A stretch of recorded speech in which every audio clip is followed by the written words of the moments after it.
지난주 제가 너무 어려운 과학적인 사실들을 말해서 정말 전하면서도 좀 죄송했지만 오늘은 지난주보다 그리 어렵지 않은 내용을 전할 예정입니다. 그러나 내용 면에서는 정말 더 중요한 내용이 담겨 있으니 주의 깊게 들어주시길 부탁드립니다. 우리는 지난주 말씀을 통해 이 세상은 우연하게 만들어진 것이 아니라 하나님의 계획 하에 완벽하게 만들어진 창조물이라는 사실을 듣고 믿게 되었습니다. 진화론은 신이 없다는 전제에서 출발하기에 나름 합리적인 고민 끝에 나온 이론이지만 그 핵심에는 인간이 신이 되고자 하는 원죄적 죄의 본성이 숨겨져 있는 것입니다. 우리가 원죄적 죄인이라는 것을 여기서도 확인할 수 있는 것입니다. 결국 하나님이 없는 자들은 원죄적 본능에 따른 결론에 가는 것이고 그것이 과학의 틀에 있어서 매우 논리적이고 합리적인 것처럼 보이지만 실제는 그렇지 않고 진화론도 거의 불가능한 가능성일 뿐입니다. 그러나 하나님이 없는 자들이 생각해낼 수 있는 최선의 선택인 것입니다. 그들에게는 하나님이 없는데 결과물은 있으니 이 결과물에 대한 것을 설명해야겠고 그래서 고민 끝에 나온 결론이 진화라는 겁니다. 너무나 자연스러운, 너무나 당연한 생각의 과정이라는 것입니다. 기독교 내에서도 이 진화론에 대응하고자 창조과학회 중심으로 과학적 도전을 이어가지만 저는 조금 조심스러운 반대 의견을 내고자 합니다. 왜냐하면 그들이 너무나 문자적으로 성경에 접근해서 현실에 적용하니 안 그래도 기독교가 비논리다 비난받는데 오히려 그것에 일조하는 경향들이 있습니다. 예를 들어 우주의 연도를 과학자들이 몇 억 년으로 보고 있는데 길어야 지구의 나이가 몇만 년밖에 안 된다. 그래서 그렇게 얘기하기 때문에 너무나 듣는 사람들은 너무나 이해가 안 되는 것들이 많다는 겁니다. 매우 오래전에 그 연대를 정확하게 구분할 수 없지만 매우 오래전에 우주가 만들어졌다는 것은 사실입니다. 그런데 이 창조의 날을 7일로 계산해서 문자적으로 적용해 해석하니 우주의 연대가 매우 짧은 연대로 나오는 것입니다. 근데 여러분 우주의 나이가 몇 억 년이라 할지라도 절대 성경과 어긋나지 않습니다. 여러분 그 성경에 보게 되면 태양을 언제 하나님이 창조하셨죠? 4일째 지었습니다. 그러면 태양이 있어야 하루의 개념이 생기는 거 아니겠습니까? 태양도 없는데 어떻게 하루를 개념할 수 있겠습니까? 그러니까 여기서 말하는 하나님의 7일이라는 개념은 하나님의 시간인 것입니다. 우리의 생각 같은 그냥 단순한 해가 지고 찌는 그런 개념이 아니라 하나님의 개념으로 생각한다면 그 7일이 우리에게는 수천 년, 아니 수만 년, 아니 수억 년, 수십억의 시간이 될 수도 있는 겁니다. 우리에게는 그렇다는 겁니다. 진화론도 하나의 이론이듯이 창조과학회의 주장도 하나의 이론일 뿐입니다. 왜냐하면 둘 다 검증할 수 없기 때문입니다. 누가 몇 억 년 전을 갈 수 있겠습니까? 100년 전도 못 가는데 말입니다. 그러나 분명한 것은 이 세상은 저절로 만들어낸 것이 아니라 만드신 분이 있다는 것이고 하나님은 성경을 통해 당신 스스로 이 모든 것을 창조하신 분임을 밝히셨습니다. 지구상 어떤 신도 자신이 온 우주를 만들었다고 말씀하지 않음을 기억하시길 바랍니다. 오직 우리 주 하나님만이 이 창조의 내력을 밝히셨습니다. 그러면 어떤 이들은 성경에 써있다고 창조주면 내가 지금 경전을 써가지고 내가 창조도 하면 내가 창조도 되는 거냐? 라고 주장할 수 있지만 성경은 개인의 창작물이 아닌 수많은 사람들이 영적인 존재에 이끌려 쓴 눈으로 본 사실들을 기록한 사실입니다. 성경에 기록된 이 모든 일이 실제 일어난 일입니다. 예수님의 존재도 또 그분의 죽음도 그분의 부활도 실제입니다. 결국 이 진리의 문제는 진리가 진리되는 문제는 믿음의 문제가 되는 겁니다. 오늘은 그 믿음이 어떻게 내 삶에서 실제가 되는지 살펴보도록 하겠습니다. 여러분, 여러분의 이 믿음이 실제가 되지 않으면, 삶에서 실제가 되지 않으면 지식으로 남게 되고 내 삶의 어떤 부분도 변화시키지 못하게 됩니다. 창조의 법칙을 믿는다면 우리는 창조의 사람으로 살아야 합니다. 그런데 그렇지 못하면 우리의 신앙은 삶에서 어떠한 역할도, 어떠한 변화도 만들어내지 못하게 됩니다. 오늘 이후로 말씀을 마음에 새겨 우리 모두 창조의 사람으로 살아가길 예수님의 이름으로 소망합니다. 우리 모두는 무언가를 믿습니다. 안 믿는다고 말하지만 분명히 믿는 것이 있습니다. 만약 믿는 것이 없다면 우리는 단 하루도 살 수가 없습니다. 제가 한번 얘기한 적이 있었는데, 여러분이 이 건물 안에 편안하게 예배를 드릴 수 있는 것은 저 천정이 무너져 내리지 않는다고 믿기 때문에 여러분 안심하고 예배를 드리는 겁니다. 여러분이 집에 갈 때 엘리베이터 타시죠? 엘리베이터를 왜 타십니까? 엘리베이터가 떨어져 무너지지 않을 거라고 확신하니까 엘리베이터 타고 내려가는 거 아니겠습니까? 만약 엘리베이터에 갇혀서 정말 죽을 뻔하다 살아난 사람은 엘리베이터를 함부로 타지 못합니다. 아는 목사님이 운전하고 가다가 이제 신호등에 걸려서 이렇게 차를 멈춰섰습니다. 그런데 우연하게 자기 백미러를 봤는데 저 뒤에서 차가 무서운 속도로 달려오는 것을 보게 되었습니다. 근데 정말 운전자가 졸고 있는지 아니면 차가 망가졌는지 이유는 모르지만 순간적으로 저 차가 내 차를 받겠구나 라고 직감했답니다.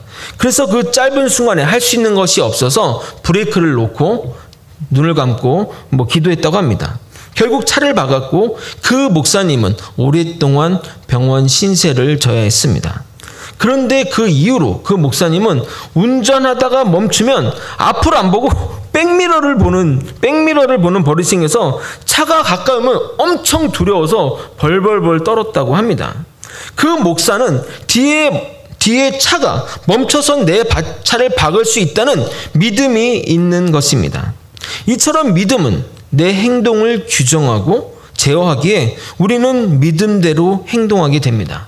여러분이 뜨거운 물에 손을 넣으면 손에 화상을 입는다는 사실을 믿기에 뜨거운 물에 넣어본 적이 없어도 손을 넣지 않습니다. 그렇죠? 옥상에서 떨어지면 다친다는 것을 믿기에 절대 뛰어내리지 않습니다. 그러나 날 수 있다고 생각하면 뛰어내릴 것입니다. 혹시 여러분 믿는 것과 다르게 행동하시는 분 있습니까? 나는 옥상에 떨어지면 죽는다를 알면서 떨어지는 분이 있습니까? 아마도 미치지 않고서야 그렇게 하지는 않을 것입니다. 이처럼 이 믿음은 내 행동을 규정하고 제어하고 더 나아가 우리의 운명까지 결정하게 됩니다. 1920년도 인도에서 사역하시던 선교사 부부가 그 동네 밀림에 늑대와 사는 소녀들이 있다는 소문을 듣게 되었습니다. 그래서 그 소녀를 구출하러 갔고 또 그 구출을 구출해냈습니다. 이유는 모르지만 어릴 적 늑대에게 길러졌다고 하는데 그 소년들의 행동이 거의 늑대와 그냥 늑대였습니다. 그래서 목사님 내와 교육자들이 그 소녀들을 사람답게 만들려고 애를 썼지만 한 명은 1년 만에 죽고 다른 한 명은 9년밖에 더 살지 못했다고 합니다. 아마도 여러 가지 스트레스 때문이 아닐까 생각합니다. 근데 그 9년 산 그 아이도 배운 것이라곤 단어 45개와 포크를 겨우 사용해 음식을 먹는 방법 정도였다고 합니다. 왜냐하면 본인이 늑대라고 믿고 있기에 그것을 바꿀 수가 없었던 겁니다. 이처럼 믿음은 우리의 삶을 규정하고 운명까지 결정하게 됩니다. 그런데 우리는 믿음대로 행동하고 살아간다고 말했지만 그렇게 살지 못하는 경우가 있습니다. 창조를 믿는다는 것은 내가 하나님의 창조물이라는 것이고, 그리고 우리는 그 믿음대로 창조의 사람, 창조의 가치대로 살아야 되는데 그렇게 살지 못하기 때문에 제가 여러분에게 이 화두를 던지는 것입니다. 정말 여러분이 어떻게 사는지 한번 확인하기 위해 몇 가지 질문을 한번 던지도록 하겠습니다. 아래의 단어 중에 창조와 어울리는 단어를 한번 골라보도록 하겠습니다. 1단계입니다. PPT 보여주시죠. 우연과 필연, 무엇이 창조와 어울리는 단어일까요? 그렇죠. 필연이죠. 필연입니다. 우리는 우연한 존재가 아니라 하나님의 계획 안에 창조된 필연적인 존재입니다. 2단계 넘어갈까요? 자, 소유와 존재 어떤 걸까요? 존재. 그쵸? 우리가 우연하게 만들어진 존재라면 우리는 존재의 가치를 논할 수가 없기에 우리는 우리를 가치 있게 만드는 소유의 가치를 두게 됩니다. 그래서 세상 사람들은 자신을 가치 있게 만들기 위해 더 배우고 더 벌고 더 높은 자리로 올라가려고 하는 겁니다. 그러나 자신이 하나님의 창조물인 필연적인 존재라고 믿는다면 우리는 그 존재 자체에 가치를 두게 됩니다. 나를 향한 하나님의 뜻이 있다고 믿기에 우리의 상황과 환경이 어떻게 되더라도 흔들리지 않는 겁니다. 왜냐하면 내 존재의 가치는 변하지 않기 때문입니다. 그러면 이제 마지막으로 한번 물어보도록 하겠습니다. 자신감과 자존감 뭘까요? 뭐 자신감과 자존감 같은 단어가 아닌가요? 라고 물어볼 수 있지만 그렇지 않습니다.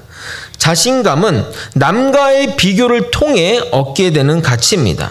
우리 교회에 정말 잘생긴 분 하면 우리 저기 김준현 지사님이 제일 잘생기지 않았습니까? 우리 가운데 있을 때 말입니다. 우리 가운데 비교하면 잘생겼다 하지만 우리 김준현 지사님이 저기 연예인들 앞에 박준현 지사님이 원빈이나 이런 옆에 가면 어떻게 되죠? 바로 그냥 오징어 나라 되지 않겠습니까? 네. 남과의 비교를 통해 우위를 느끼는 것이 자신감이라면 자존감은 남과의 비교와 상관없이 내 본연의 가치를 높게 여기는 것입니다.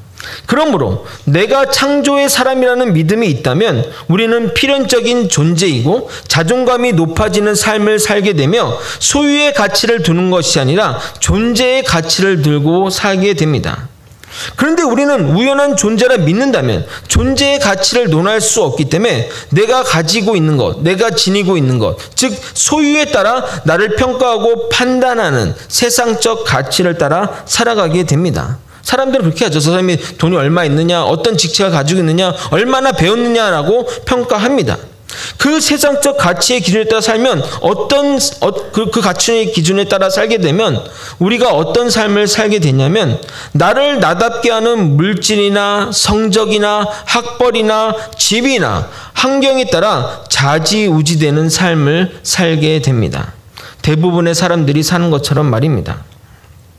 그런데 왜 우리는 하나님의 창조를 믿고 내가 창조의 사람이라는 것을 믿으면서 세상적 가치에 따라 사는 것일까요? 왜냐하면 그동안 교회에서도 물질적으로 풍요한 것이 복받은 결과이며 잘 사는 것이라 말해왔기 때문입니다.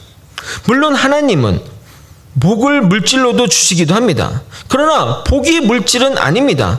물질은 하나님이 주신 복 가운데 아주 일부분에 지나지 않고 모든 이에게 또 복을 물질로 주시지 않습니다. 하나님이 주시는 이 복은 너무나 엄청나고 엄청난 큰 영역의 가치라서 단순한 물질로만 설명되지 않습니다. 그리고 우리가 쓰는 용어들도 문제가 있습니다. 우리가 보통 부자를 뭐라고 하죠? 잘 사는 사람이라고 하지 않습니까? 그런데 돈이 많아도 잘 살지 못하는 사람이 있고 돈이 없어도 잘 사는 사람이 있습니다. 돈이 많은 것과 잘 사는 것은 상관관계가 없습니다. 제가 한번 예를 들어보겠습니다. 좀 재미난 예를 한번 들어보겠습니다. 돈을 벌어 차를 사는 것으로 비유해 보겠습니다. 여러분이 돈을 벌어서 직장 가지고 돈을 벌어 차를 사면 중고차나 경차, 스파크, 이런 차, 마티즈, 모닝, 이런 차를 탑니다. 그리고 또 직급이 올라가고 돈을 벌게 되면 어떤 차를 타죠? 아반떼, 그다음 K3, 이런 차들을 사게 되겠죠. 그리고 또 직급이 올라가고 돈을 벌고 하게 되면 뭐 사게 되죠? 소나타, 또 K5, 이런 중형차를 타게 되고, 그다음 더 벌고 더 위로 올라가면 뭐 삽니까? 제네시스, BMW, 벤츠, 이런 차를 타게 됩니다. 여기까지는 다 아시죠? 이런 차들은. 근데 그 이상 벌면 또 어떻게 됩니까? 슈퍼카를 타게 됩니다. 차 한 대 값이 그냥 몇십억 가는 차들입니다. 이름도 낯섭니다. 들어보지도 못했을지도 모릅니다. 부가티 베이론 들어봤습니까? 네? 맥클라렌 저 들어봤어요? 람보르기니, 람보 아닙니다. 이거 람보르기니라는 차가 있습니다. 마히바흐, 저기 있는 차 중에 하나는, 저 왼쪽에 있는 차는 차값만 200억이라고 합니다. 타려면 이 정도는 타야 되지 않겠습니까? 이런 정도 타야 뭐 좀 뽀대가 나지 않습니까? 여러분, 근데 이 차를 타고 나서 그 다음 타는 차가 뭘까요? 무슨 차를 탈 것 같습니까? 바로 이 차를 탑니다. 휠체어입니다. 대기업 총수 중에 감옥 안 간 사람 없고 휠체어나 병원에 입원하지 않은 사람이 없습니다.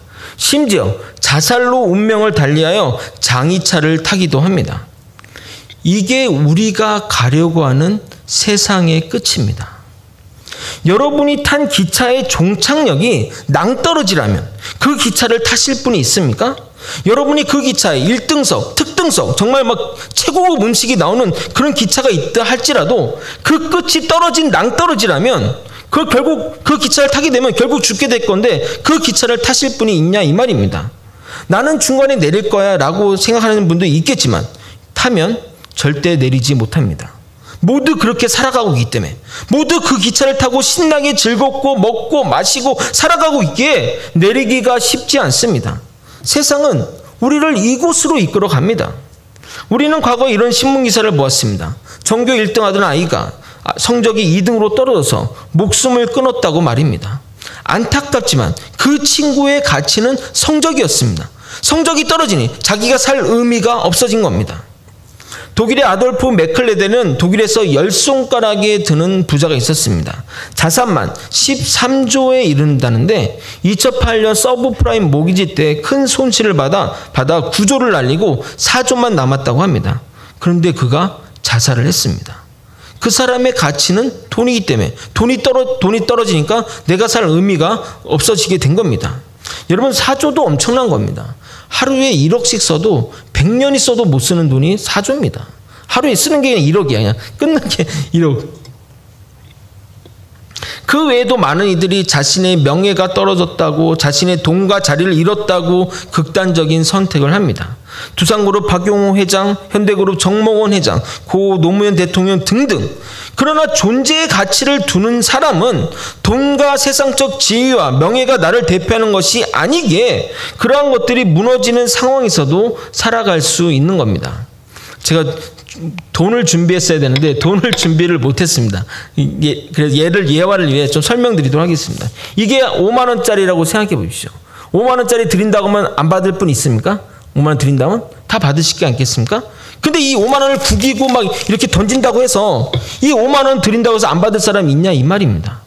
우리의 본연의 가치는 이거라는 겁니다. 우리가 삶의 어려움과 환경과 어려움이 있을지라도 나의 이 본연의 가치는 변함이 없다는 겁니다. 나는 하나님이 만드신 존재이기 때문입니다. 그것이 절대 변하지 않는 나의 가치인 것입니다. 오늘 여러분과 믿음의 정의를 새롭게 하고자 합니다. 예수는 그리스도시요 살아계신 하나님의 아들이십니다라는 이 믿음의 보편적인 정의가 있지만 그것은 국어사전적 정의이고 여러분에게 정말 우리에게 정말 다른 정의를 여러분에게 전달해 주고자 합니다. 믿음은 우리를 향한 계획이 있다는 것을 믿는 것이 믿음입니다. 하나님이 우리를 향한 계획이 있으십니다. 그 계획을 믿고 따라 사는 자가 복된 삶인 것입니다.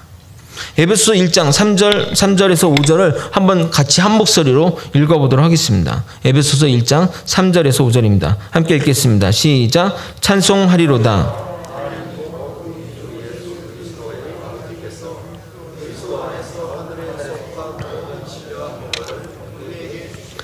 곧 창세전에 그리스도 안에서 우리를 택하사 우리로 사랑 안에서 그 앞에 거룩하고 흠이 없게 하시려고 그 기쁘신 뜻대로 우리를 예정하사 예수 그리스도로 말미암아 자기의 아들들이 되게 하셨느니. 하나님 뭐라고 얘기하시죠? 하늘에 속한 모든 신령한 복을 주기로 했다고 했죠. 그리고 나서 뭐라고 얘기하셨습니까? 창세전에 우리를 택하시고 예수 그리스도로 말미암아 하나님의 아들로 우리를 삼았다는 겁니다. 이게 모든 신령한 복이에요. 우리는 선택된 존재이고 우리는 필연적인 존재입니다. 그 하나님이 우리의 길을 인도해 가십니다. 나보다 더 나에 대해서 잘 아시고 나도 모르는 나의 머리털까지 다 아시는 하나님이 우리의 길을 인도해 주십니다. 그러니 결코 우리는 좌절할 것도 없고 실망할 것도 없고 오직 하나님께 감사와 찬양과 영광만 돌려드리면 되는 겁니다. 그래서 믿는 자들은 이렇게 고백하는 겁니다. 잠언 16장 9절 읽어드리도록 하겠습니다. 사람이 마음으로 자기의 길을 계획할지라도 그의 걸음을 인도하신 이는 여호와시니라. 이러한 고백을 정말 진심으로 주님께 믿음으로 고백할 수 있을 때 우리의 믿음은 더욱 굳건해지는 것입니다. 여러분, 김희아 집사님을 아십니까? 이번 다니엘 기도회 때 지난 목요일에 간증을 전하신 분인데, 개인적으로 이번 다니엘 강사 중에 정말 최고였던 것 같고 간증을 들으면서 정말 뜨거운 눈물을 흘렸던 것 같습니다.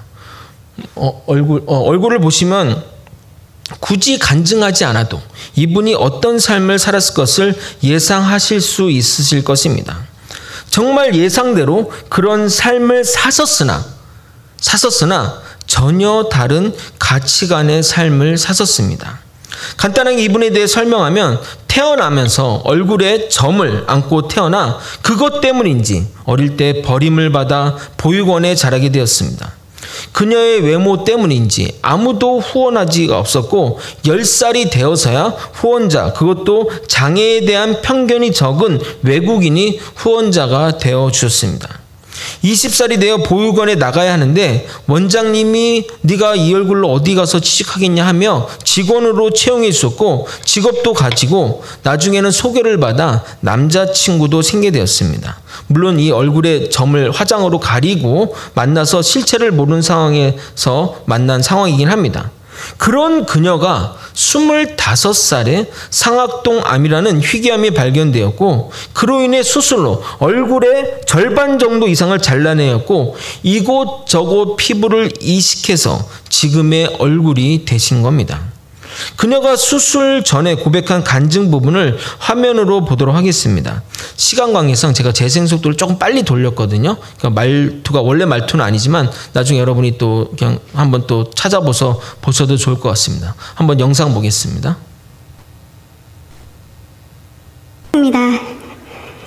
김희아입니다. 저를 고맙습니다.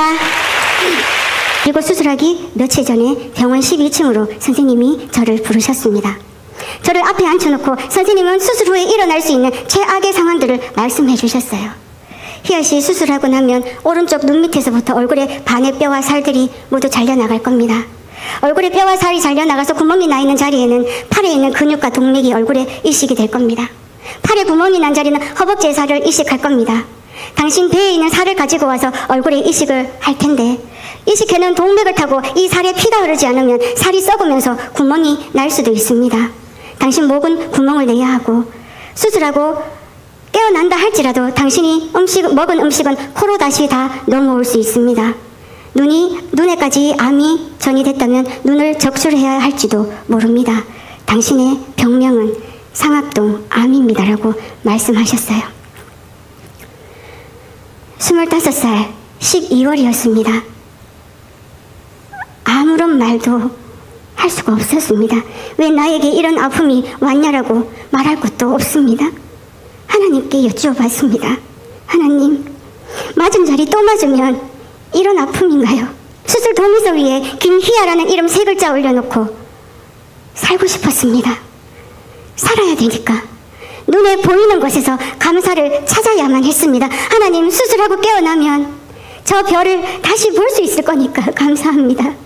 하나님, 수술하고 깨어나면 죽을 것 같은 내 얼굴의 통증이 뼈와 살과 함께 이 통증도 잘려나갈 거니까 감사합니다. 25살 12월 그 고통과 아픔과 무서움과 이 두려움을 이 땅의 말로 표현할 수 있는 말은 죽고 싶다라는 절망의 말이 아니라 내 아픔을 표현할 수 있는 이 땅의 말은 하나님, 감사합니다라는 5글자였습니다. 감사했습니다. 감사했습니다. 그리고 남자친구에게 헤어지자라는 전화를 했습니다. 아픔을 나누면 반이 된다라고 하지만 제가 가진 아픔을 나누면 배가 될 걸 알기 때문에 아픔을 주고 싶지 않았습니다. 아니, 어쩌면 내 아픔을 알고 저를 버릴까봐 버려지기 싫어서 먼저 헤어지자라고 말했는지도 모르겠습니다. 암보다 더 무서운 건 제가 다시 혼자 될까봐, 혼자 되는 게 더 두려웠습니다. 마음은, 생각은 그 친구에게 달려가서 내가 이렇게 아프니까 내 옆에 있어 달라고, 그의 다리를 붙들고 내 옆에 있어 달라고 말하고 싶지만 제 입에는 헤어지자라는 말밖에 나오지 않았습니다. 하나님, 제가 남자친구에게 헤어지자라고 말했습니다. 이 사람이 저를 떠나가도 미워도 원망도 하지 않겠습니다. 2년이라는 시간, 이 사람이 내 손 잡아준 그 시간 감사하면서 살겠습니다. 하지만 하나님, 제 마음 아시지요? 하나님, 제 마음 아시지요? 진통제가 없으면 잠을 잘 수가 없습니다. 새벽에 약기운이 떨어지면 얼굴이 아파서 늘 잠이 깼어요. 그러다 잠이 깨서 침대맡을 봤는데 검은 그림자가 있는 거예요. 무서워서 눈을 똑바로 뜰 수가 없었습니다. 다시 실눈을 뜨고 그 그림자를 봤어요. 헤어지자라고 말했던, 3일 동안 연락이 없던 제 남자친구가 온 거예요. 너무 반가워서 또 한마디 던졌습니다. 왜 왔는데? 그랬더니 저보고 그러더라고요. 희아씨 보고 싶어서 왔다라고. 이런 저를 보고 싶어서 왔다라고 말해주었습니다. 병원에서 너무너무 행복했습니다. 수술하러 들어가기 전날 너무 행복해서 잠을 잘 수가 없는 거예요. 간호사 선생님에게 가서, 선생님 저 새벽에 이제 좀 있으면 수술하러 가는데 저 너무 행복해요. 희아씨 보면 나도 힘이 나요 그러더라고요. 감사해서 감사합니다라고 한 것밖에 없는데 저보고 힘이 난대요. 수술실에 들어가면 오히려 제 얼굴에 반은 잘려나가고 제 온몸에는 많은 흉터들이 생길 텐데 상황은 변한 것이 없는데 제 마음은 너무너무 행복하더라고요. 아마 감사합니다라는 그 5글자 때문인 것 같습니다. 수술실에 들어가는 새벽에도 쏟아지는 코피 때문에 침대에 앉아서 수술실에 들어갔습니다. 그리고 13시간의 수술 시간이 끝나고 눈을 떴습니다. 떠지지 않은 그 눈으로 수술실에서 보이는 그 불빛을 보고 하나님께 감사기도 드렸습니다. 하나님, 지금 저 불빛을 볼 수 있게 해주셔서 감사합니다. 감사합니다라는 그 말은 고통을 약하게 하는 것 같아요. 감사가 쌓일수록 내 고통은 점점점 줄어든다는 게 느껴졌습니다. 그렇게 수술하고 제 얼굴에는 이렇게 큰 흉터가 생기고 제 온몸에는 100cm가 넘는 수술 자국이 있습니다. 어떤 분이 병문안을 왔어요. 저를 보고 깜짝 놀라더라고요. 그래서 제가 물었습니다. 왜요? 제 얼굴에 좀 너무 보기 그런가요? 그랬더니 아니, 내가 너무너무 걱정되고 아픈 마음으로 병실 문을 열었는데 희야, 네가 너무 활짝 웃고 있어서 내가 놀랬다 그러더라고요.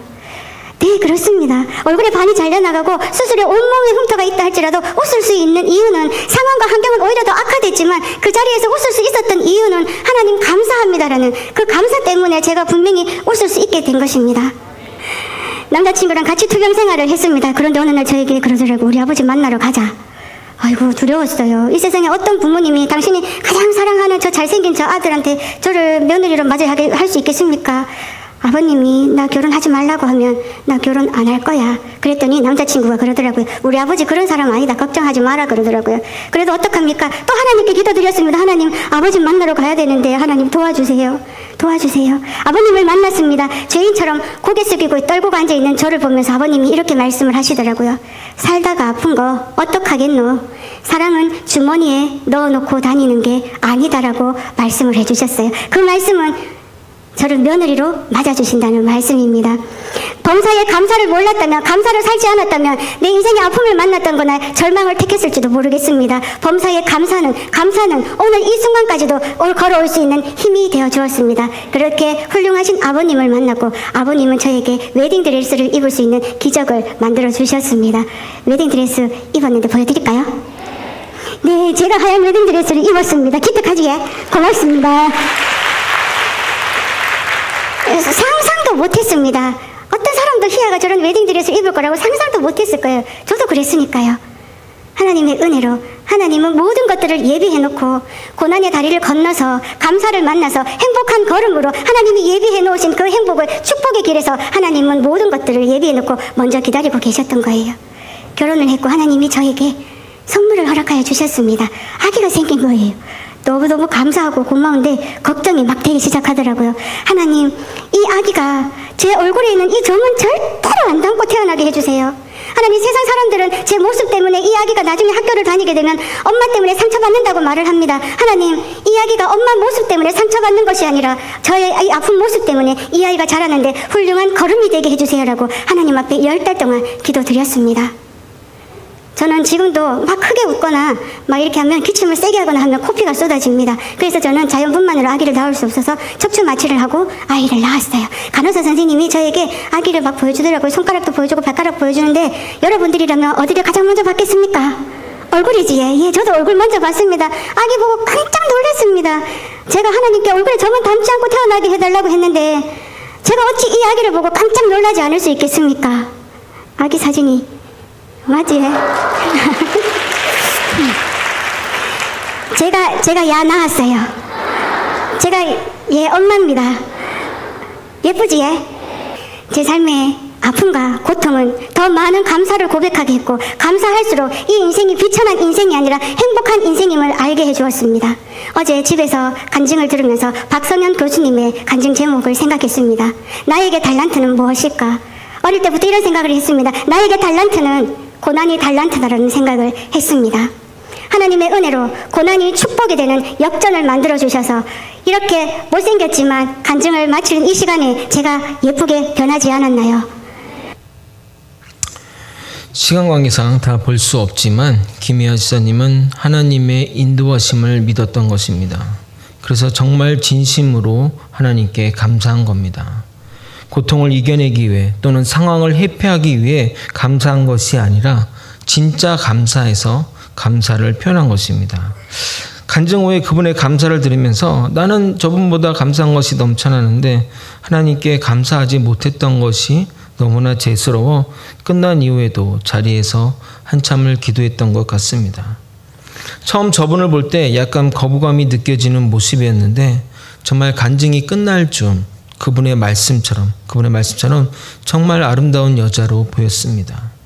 믿음의 사람들은 김희아 집사님처럼 어떤 상황에서도 주님의 인도하심을 믿으며 살아갑니다.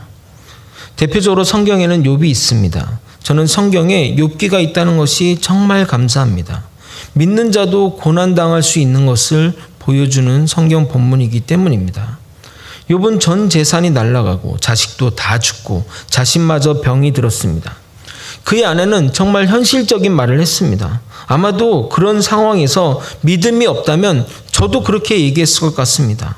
욥기 2장 9절 그의 아내가 그에게 이르되 당신이 그래도 자기의 온전함을 굳게 지키느냐? 하나님을 욕하고 죽어라. 그러나 욥은 입술로 범죄하지 않았습니다. 잘 이해되지 않았지만 하나님이 자신의 길을 인도해 주시라는 믿음이 있었습니다. 그래서 그는 이렇게 고백했습니다. 욥기 23장 10절입니다. 나의 가는 길은 오직 그가 아시나니 그가 나를 단련하신 후에는 내가 정금같이 나오리라. 불순물이 섞인 금강석이 정금이 되는 과정은 수천 번의 망치질을 거쳐서 나오게 됩니다. 하나님이 궁극적으로 나에게 원하는 것이 단순한 쇠가 되는 것이 아닙니다. 정말 하나님은 우리가 값진 보배가 되기를 원하십니다. 그 주님이 날 향한 그 믿음을 믿으신다면 나에게 수천 번의 망치질이 내리친다 할지라도 정말 끝이 안 보이는 고난의 터널에 있다 할지라도 주님을 신뢰하며 주님을 의지하며 주님이 택한 길로 갈 수 있습니다. 주님은 나의 전부이자 모든 것 되신 분이십니다. 이 믿음이 우리를 살게 하는 것입니다. 말씀을 정리하겠습니다.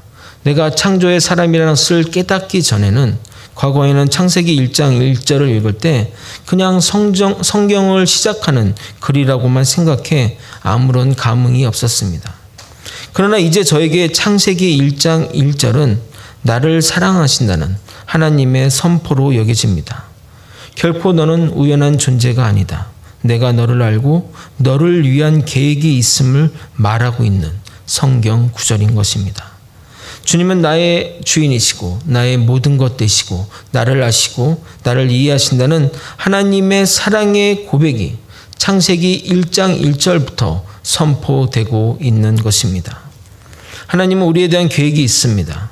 정말 내 삶을 다 드려 여러분에게 간증하고 싶습니다. 하나님은 살아계시고 그 하나님은 나를 사랑하시고 나를 아시고 나를 이해하시며 나에 대한 계획이 있으십니다. 이 사실을 절대 잊지 않고 살아가는 창조의 사람들이 되시길 예수님의 이름으로 소망합니다. 우리도 함께 찬